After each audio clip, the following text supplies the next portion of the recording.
يا ترى الأسرة النشيطة دي لما الأب بيبقى كسول ويقضي يوم على البحر، إيه اللي ممكن يحصل؟ بعد ما ياكلوا أكلة جميلة دي ويطلعوا يعوموا على البحر، إيه اللي هيخلي الأب يقع كده؟ وبعدين لما هياخدوه المستشفى، إيه اللي ممكن يحصل له؟ ويا ترى الأولاد هيحافظوا على نفسهم ولا هيبقوا أشقية جدا طول النهار في المستشفى؟ وهيعملوا إيه في آخر الفيلم؟ ده اللي هنشوفه النهاردة. إيه دي الأسرة السعيدة اللي بتصحى كل يوم الأم تحضر الفطار وتشرب الشاي وتصحي الأولاد، بتلاقي شوية كراكيب في البيت، بتحاول هي وبنتها يلموا الكراكيب، بس بيلاقوا الأب الكسول نايم عند الباب بيحاول ياخد شوية نومة قبل ما يصحوا الصبح. بعدين الأم بتاخد الأولاد تغير الأولاد وتغسل سنانها زي كل يوم. الأم دي شطورة جدا وتغير هدومها وتبتدي اليوم الجميل. تاخد الأب وتقوله يلا بينا نطلع على البحر. هي والأولاد والأب بيروحوا سوا على البحر، بس الأول لازم تغير الأولاد مرة تانية عشان اليوم يفضل جميل على البحر. بياخدوا عربيتهم الكبيرة الجميلة من بيتهم الحلو ويطلعوا على البحر هما وأصحابهم. هما بيقابلوا أصحابهم في المدينة ويقولوا يلا بينا النهاردة اليوم الشمس جميلة. كل واحد اللي في السبا واللي بيشوف البحر واللي بيعمل شعره، يوم جميل من يوم الأجازة. كل واحد بياخد عربيته الجميلة، ويمكن كل أسرة تطلع شوية على البحر تدور على مكان تقعد فيه على البحر. والأب بياخد طبعا البيكنيك باج ويعمل وجبة يعرف يأكل الأولاد. بياكلوا ساندوتشات ودونتس وبياكلوا كل حاجة حلوة.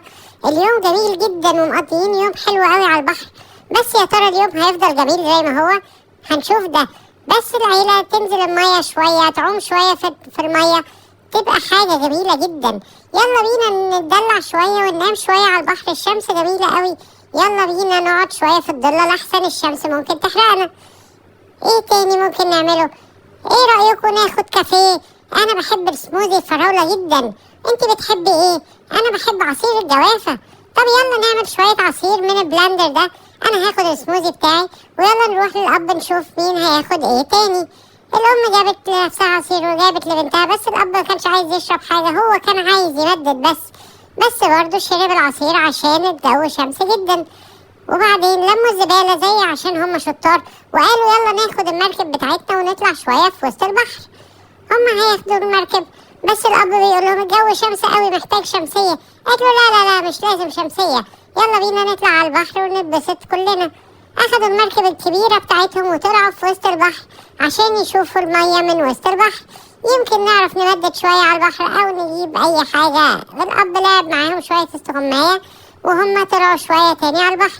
الأب قعد يقول لهم أنا تعبان، أنا مش قادر. راح الأب وقع مغمى عليه من كتر التعب ومن كتر الشمس. الظاهر جات له ضربة شمس أو حاجة. يلا بسرعة ناخده ونروح بيه على المستشفى نشوف هو ماله. أخدوا العربية وجريوا بسرعة على المستشفى وقالوا للست اللي على الاستقبال الحقينا احنا الجو حر جدا النهارده. الست بتقول لهم انا ورايا شغل كتير وناس كتير جالها ضربة شمس النهارده، انا مالي، انا عايزة الحق جوزي. وقعدوا شوية يستنوا في الاستقبال واخدوا الأب بعد كده على الأوضة يشوفوا هو عنده ايه. قعدت الأم تقول له انت كويس دلوقتي، انت شكلك محتاج شوية مية ومحتاج شوية ريح. في الوقت ده الأولاد كانوا بيعملوا شقاوة جامدة جدا في المستشفى لدرجة ان الأب والأم كانوا لازم يروحوا لهم وياخدوهم ويمشوا برا المستشفى. خدوا بعضهم وروحوا على البيت والأب بقى كويس. وده نهاية اليوم السعيد يوم الأجازة. وتابعونا في الفيديو ده ودوسوا إعجاب وتابعوا فيديوهاتنا عشان نعرف نعمل فيديوهات أكتر. شكرا ليكم على المشاهدة ونشوفكم في فيديوهات تانية.